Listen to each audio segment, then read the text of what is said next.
The Miami Dolphins are going on the road to take on the Buffalo Bills. The Bills are a 7.5-point favorite going into this matchup. Without a doubt, this is a must-win game for the Dolphins. They're on a 2-game losing streak. For some reason, they just cannot seem to beat teams out in Cali.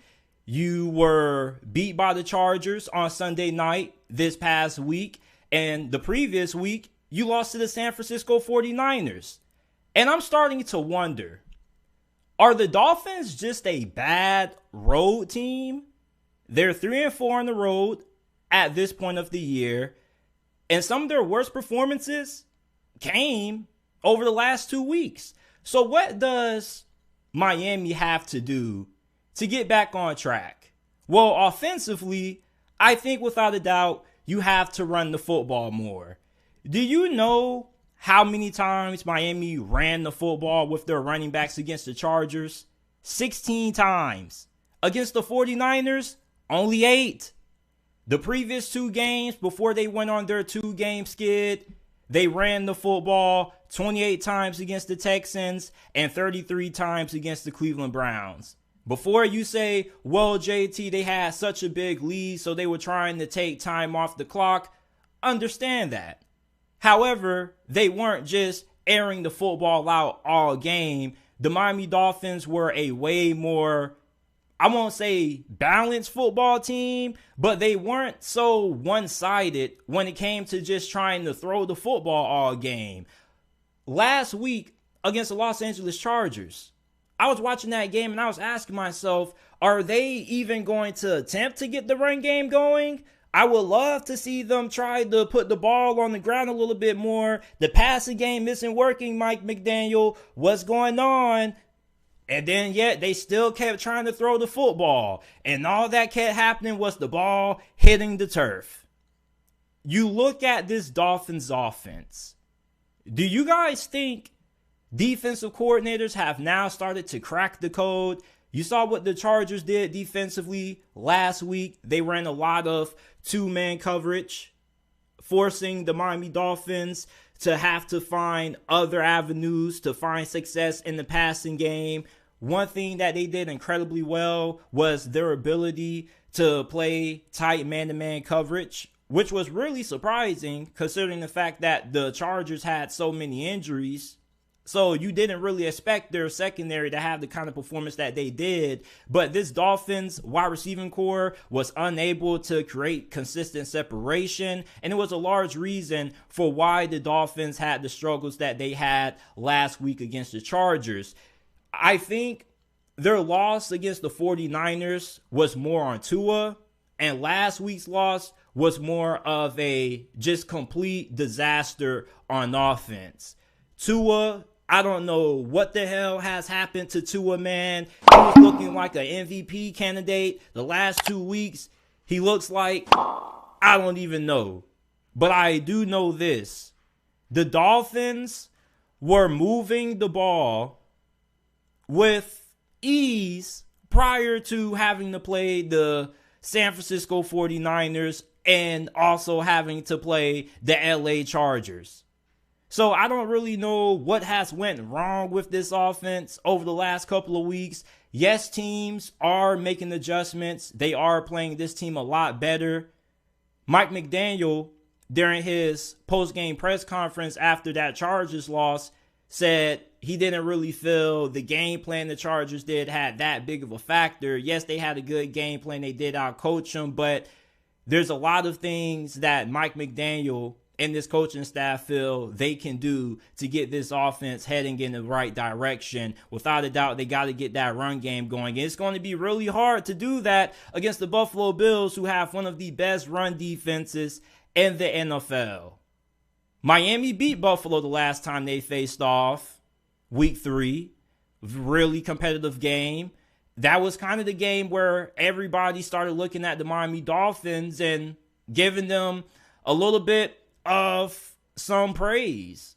Earlier during the season, when they started out 2-0, people were still on the fence about this team. And then when they beat the Buffalo Bills, people started to come around. So you look at the Buffalo Bills, what do you have to do differently this game to make sure that you don't get swept in this season series? Well, the Buffalo Bills in their first game, offensively, they didn't really have any struggles, although they only scored, 19 points? This offense was moving the ball with relative ease. You would have thought that by watching that game and looking at the stats, that Buffalo would have had 30 points. This offense was absolutely perfection at times. The Dolphins were sending a lot of pressure. Sometimes it was getting home. There was one play early in the game when they sent pressure on Josh Allen. It resulted in a fumble, and it led to the Miami Dolphins cashing in with a touchdown after.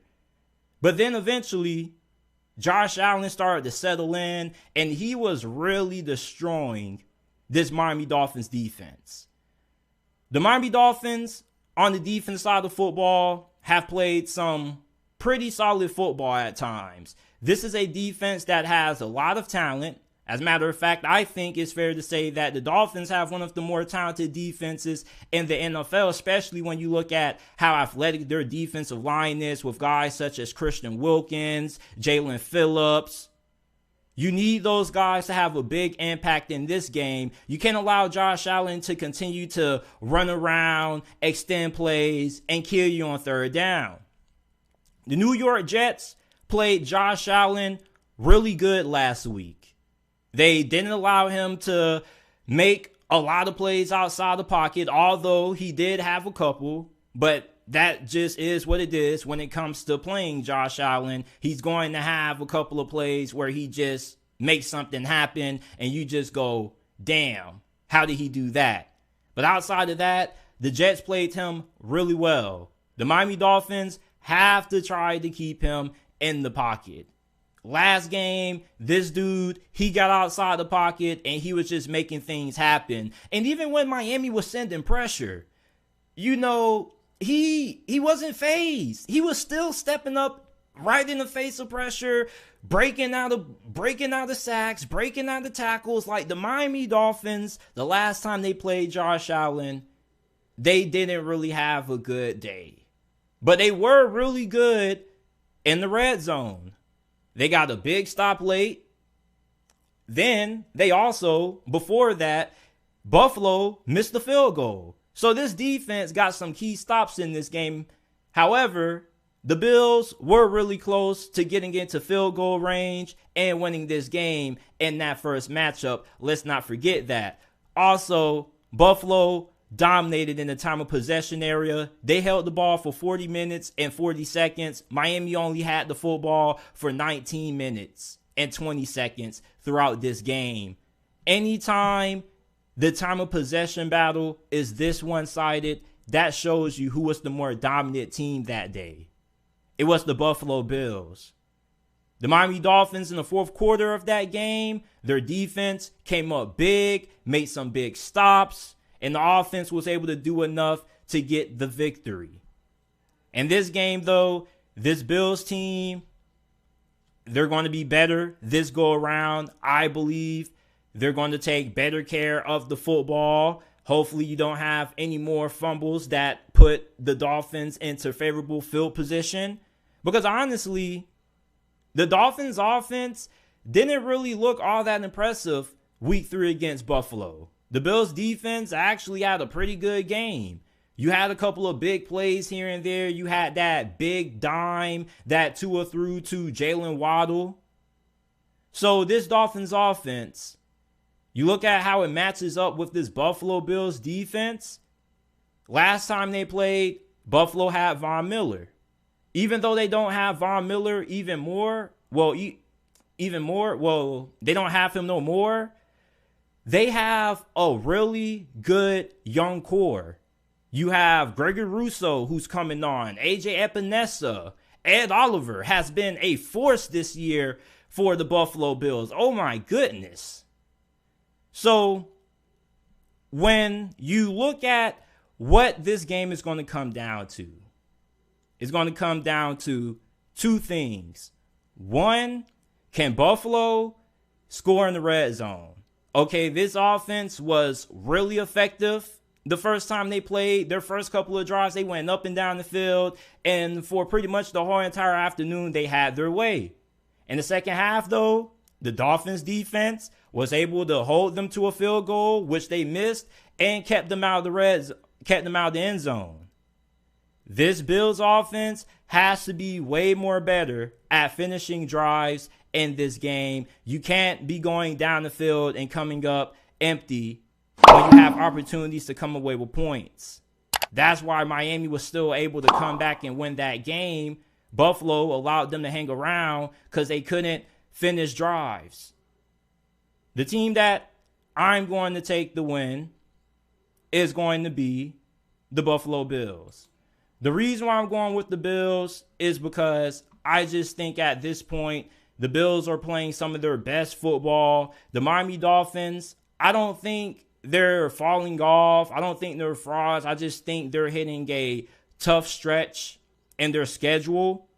And Mike McDaniel and this coaching staff are probably going to be in for another tough game because this is going to be a cold weather game.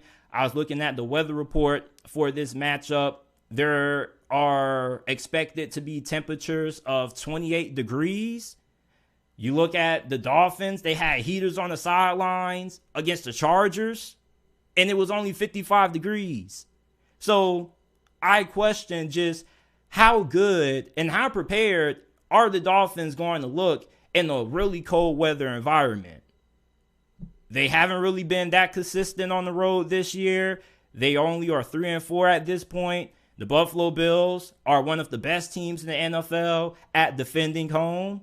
And the key to finding out who are the actual contenders versus the actual pretenders, look at the teams who take care of home. The Buffalo Bills, they do a really good job at that. I'm taking the Bills to get the win. My final score prediction probably is going to be 27-17 Buffalo.